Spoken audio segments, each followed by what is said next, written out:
but the year which preceded my father's death had made a great change in my life. I had been living in New Jersey, working in defense plants, working and living among Southerners, white and black.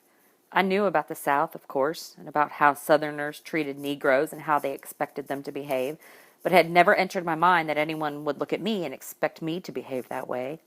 I learned in New Jersey that to be a Negro meant precisely that one was never looked at, but was simply at the mercy of the reflexes the color of one's skin caused in other people.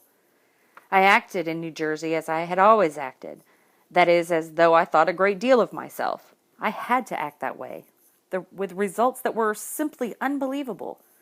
I had scarcely arrived before I had earned the enmity of all my superiors and nearly all my coworkers.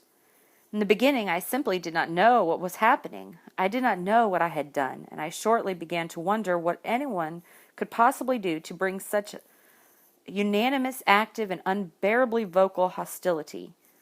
I knew about Jim Crow, but I had never experienced it. I went to the same self-service restaurant 3 times and stood with all the Princeton boys before the counter, waiting for a hamburger and coffee. It was always an extraordinarily long time before anything was set before me. But it was not until the 4th visit that I had learned that, in fact, nothing had ever been set before me. I had simply picked something up. Negroes were not served there, I was told, and they had been waiting for me to realize that I was always the only Negro present. Once I was told this, I determined to go there all the time. But now they were ready for me, and though some dreadful scenes were subsequently enacted in that restaurant, I never ate there again.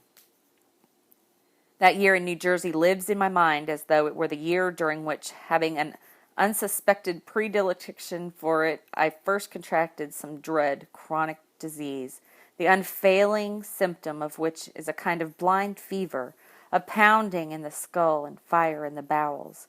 Once this disease is contracted, one can never be really carefree again, for the fever, without an instant's warning, can recur at any moment.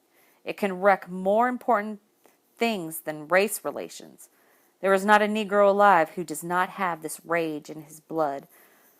One has the choice merely of living with it consciously or surrendering to it. As for me, this fever has recurred in me, and it does and will until the day I die. My last night in New Jersey, a white friend from New York took me to the nearest big town, Trenton, to go to the movies and have a few drinks. As it turned out, he also saved me from, at the very least, a violent whipping. Almost every detail of that night stands out very clearly in my memory. I even remember the name of the movie we saw because its title impressed me as being so patly ironical. It was called This Land Is Mine. I remember the name of the diner we walked into when the movie ended. It was the American Diner. When we walked in, the counterman asked what we wanted, and I remember answering with the casual sharpness which had become my habit, "We want a hamburger and a cup of coffee. What do you think we want?" I do not know why, after a year of such rebuffs, I so completely failed to anticipate his answer, which was, of course, "We don't serve Negroes here." This reply failed to decompose me, at least for the moment. I made some sardonic comment about the name of the diner, and we walked out. When we re-entered the street, something happened to me which had the force of an optical illusion or a nightmare. The streets were very crowded, and I was facing north. People were moving in every direction, but it seemed to me in that instant that all of the people I could see, and many more than that, were moving toward me, against me, and that every one was white. I remembered how their faces gleamed, and I felt like a physical sensation, a click at the nape of my neck as though some interior string connecting my head to my body had been cut. I began to walk.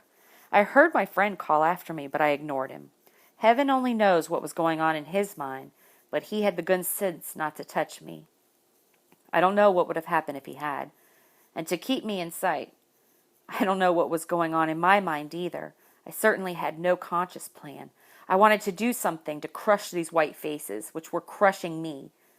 I walked for perhaps a block or two until I came to an enormous, glittering, and fashionable restaurant, in which I knew not even the intercession of the Virgin would cause me to be served. I pushed through the doors and took the first vacant seat I saw, at a table for 2, and waited. I do not know how long I waited, and I rather wonder until today what I could have possibly have looked like. Whatever I looked like, I frightened the waitress, who shortly appeared, and the moment she appeared, all of my fury flowed towards her. I hated her for her white face and for her great, astounded, frightened eyes. I felt that if she found a black man so frightening, I would make her fright worthwhile. She did not ask me what I wanted, but repeated, as though she had learned it somewhere, "We don't serve Negroes here."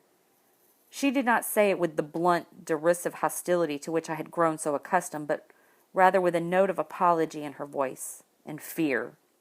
This made me colder and more murderous than ever. I felt I had to do something with my hands. I wanted her to come close enough for me to get her neck between my hands.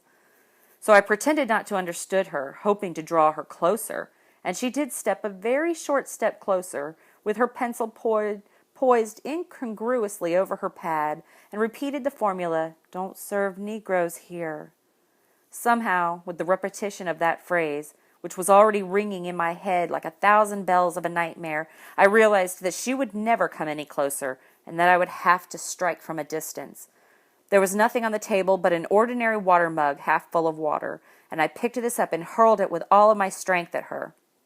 She ducked, and it missed her and shattered against the mirror behind the bar. And with that sound, my frozen blood abruptly thawed. I returned from wherever I had been. I saw, for the first time, the restaurant, the people with their mouths open, already, as it seemed to me, rising as one man, and I realized what I had done and where I was, and I was frightened. I rose and began running for the door. A round pot-bellied man grabbed me by the nape of the neck, and just as I reached the door, began to beat me about the face. I kicked him and got loose and ran into the streets. My friend whispered, "Run!" and I ran. My friend stayed outside the restaurant long enough to misdirect my pursuers and the police, who arrived, he told me, at once. I do not know what I said to him when he came to my room that night. I could not have said much. I felt in the oddest, most awful way that I had somehow betrayed him. I lived it over and over and over again. The way one relives an automobile accident after it has happened, and one finds oneself alone and safe. I could not get over two facts, both equally difficult for the imagination to grasp, and one was that I could have been murdered, but the other was that I had been ready to commit murder. I saw nothing very clearly, but I did see this, that my life, my real life, was in danger, and not from anything other people might do, but from the hatred that I carried in my own heart.